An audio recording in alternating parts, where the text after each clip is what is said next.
안녕하십니까. 안양 비산동 행복부동산입니다. 오늘은 여러분들께 그 양도세 신고할 때 주로 실수를 많이 하기 때문에 국세청에서 실수 톡톡에 여러 가지 사례를 올려놨는데요. 그 중에 분양권하고 입주권이 그 사례가 다른 것보다도 훨씬 더 많습니다.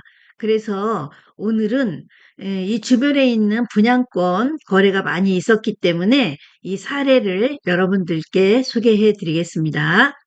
먼저 보시게 되면 분양권으로 취득한 분양권으로 취득한 신축주택을 양도하면서 세율을 잘못 적용한 사례 해갖고 이렇게 나와 있는데요. 내용을 한번 보시겠습니다. 내용을 보시게 되면 A주택을 기존에 이제 주택을 하나 샀어요. 2003년도 5월에 그 사례를 이제 말씀드리자면 2003년도 5월에 주택을 하나 취득을 했고요. 그 다음에 21년도 8월에 B 분양권 취득을 했습니다. 그러니까 21년도 1월 1일 이후에는 우리가 분양권도 주택 수에 들어간다고 했죠. 그렇기 때문에 21년도 8월에 이 분양권을 취득을 했어요. 그런 다음에 23년도 3월에 이 분양권이 이제 신축 주택이 됐어요. 준공이 떨어져서 신축 주택이 됐어요. 이 분양권이. 그 다음에 24년도 2월에, 23년도 3월, 그 다음 해인 24년도 2월에 이거를 5억에 샀던 분양권을 8억에 양도를 했습니다. 그래서 이제 이분 같은 경우는 이제 분양권일 때부터 2년이 경과했기 때문에 이걸 2년 경과해서 팔게 되면 일반과세로 양도소득세를 내야 되는 걸로 알고 양도소득세를 일반과세로 신고한 사례인데요. 실제는 일반과세가 아니라 단기세율이 적용이 된 거예요. 그래서 한번 내용을 더 보시겠습니다. 네. 그래서 1주택자인 김민국 씨는 21년도 8월에 B 분양권을 취득을 하고 B 신축주택이 23년 3월에 완성이 되어 24년 2월에 양도한 사례임.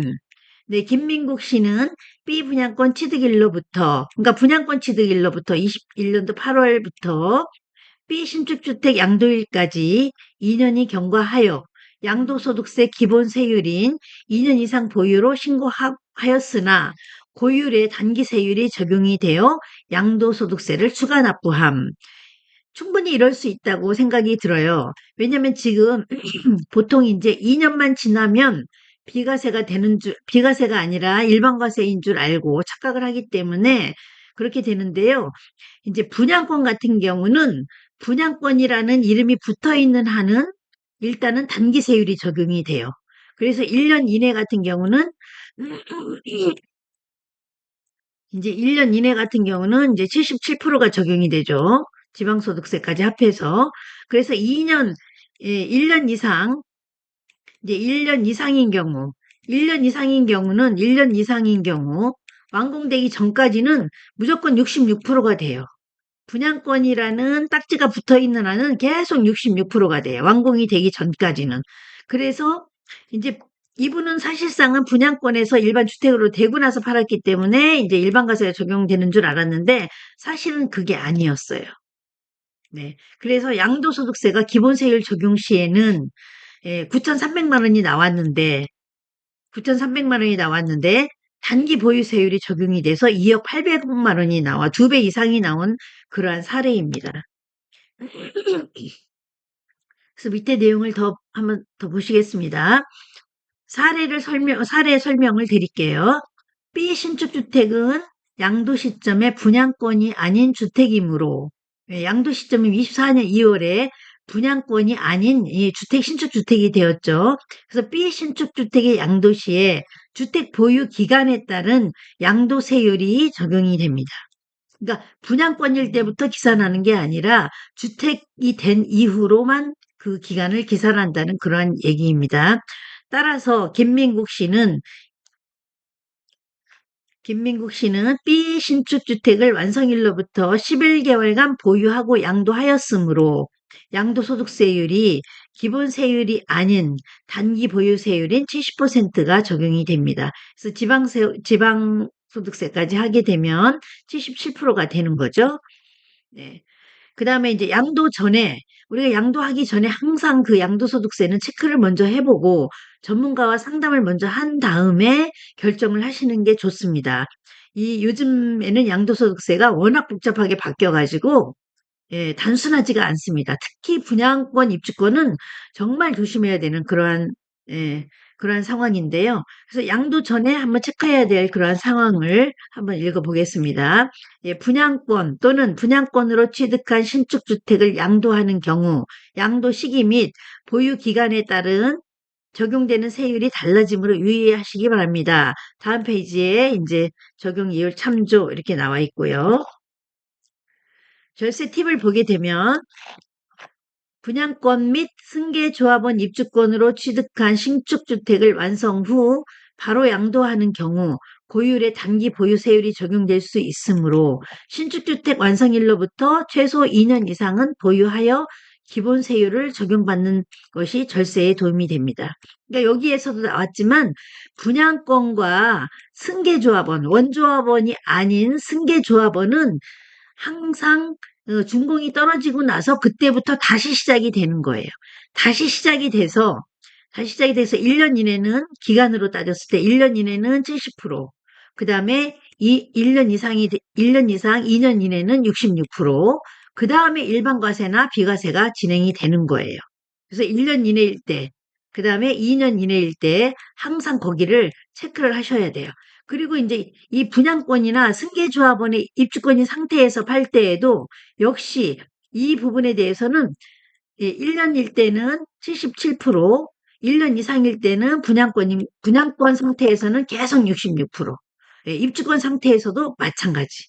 그렇기 때문에 입주권의 승계조합원과 분양권은 준공이 떨어지고 다시 시작이 된다라고 보시면 되고요. 항상 그 준공 떨어지고 나서부터 그때부터 기간이 1년이냐, 2년이냐, 2년 경과냐를 봐야 됩니다. 예, 적용 세율을 다시 한번 체크해 보면요. 예, 분양권의 이 취득 시점에서 1년 미만은 70%, 70%. 그 다음에 1년 이상, 여기서 1년 이상은 60%. 예, 그리고 주택이 완성이 됐어요. 그때부터 다시 시작이 돼서 1년까지는 70%, 1년 이상은 60%. 이때는 분양권 딱지를 떼었기 때문에 2년 이상은 기본세율. 예, 이렇게 되는 거예요. 그리고 부동산 분양권, 주택 입주권 양도시 보유 기간별 적용 세율 해갖고 이렇게 나와 있는데요.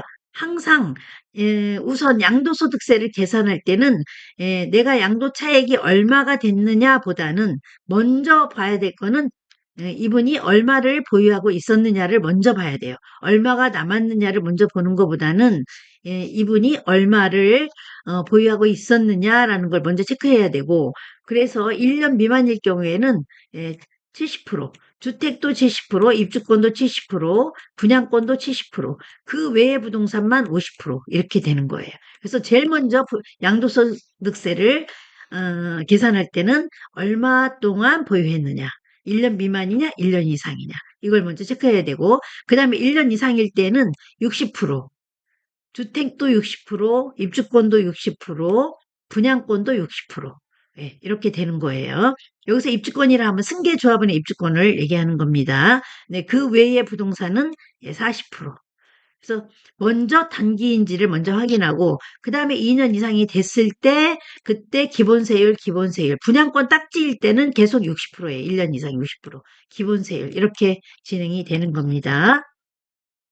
그 다음에 신축주택의 완성일의 구분은 이것도 중요한 내용이에요. 신축주택이라고 하면 어느 시점이 완성이 된 거냐, 양도소득세를 계산할 때 또는 취득 시기를 계산할 때는 어떻게 계산을 하는 거냐, 이렇게 내용이 여기 나와 있는데요.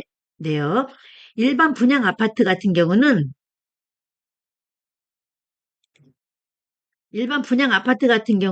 대금을 청산한 날과 소유권 이전 등기 접수일 중 빠른 날 이렇게 되어 있죠.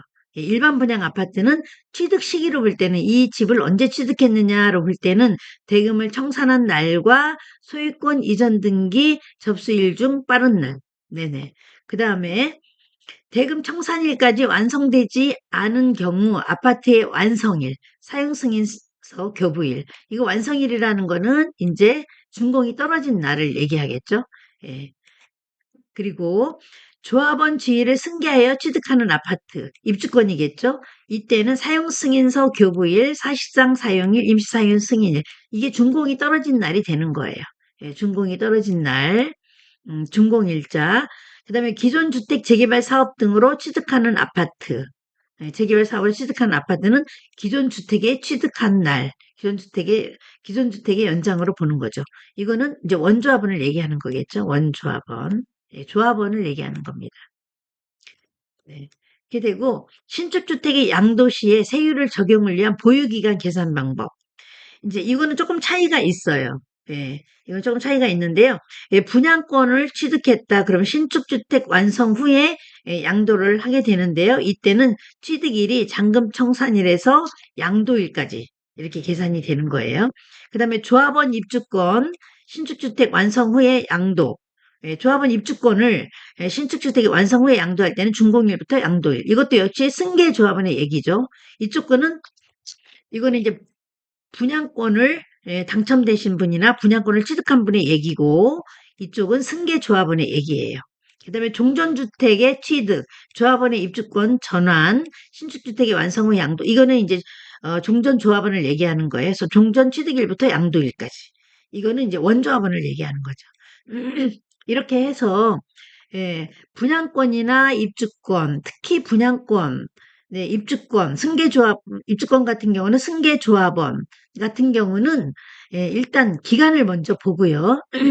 그 다음에 새로운 신축주택이 완성됐을 때는 다 리셋이 되고 다시 시작이 된다. 그래서 1년간은 70%에 7%, 그 다음에 1년 후에는 60%에 또 지방소득세 6%, 그 다음에 2년 뒤부터 기본세율이 이렇게 적용이 된다는 점을 다시 한번 확인시켜 드렸고요. 혹시 궁금하시거나 이 내용에 대해서 문의사항이 있으시면 안양 비산동 행복부동산으로 연락 주시면 제가 아는 범위 내에서 상담을 드리겠습니다. 이 내용이 중요한 이유는 요 주변에 평촌 엘프라우드의 분양권이나 입주권을 갖고 계신 분이나 또 입주권을 이제 사신 분, 또 분양권을 사신 분들이 이 내용을 굉장히 신경을 써야 될 것 같아서 이 영상을 여러분들께 소개해 드렸습니다. 네, 감사합니다. 이상은 비산동 행복부동산이었습니다.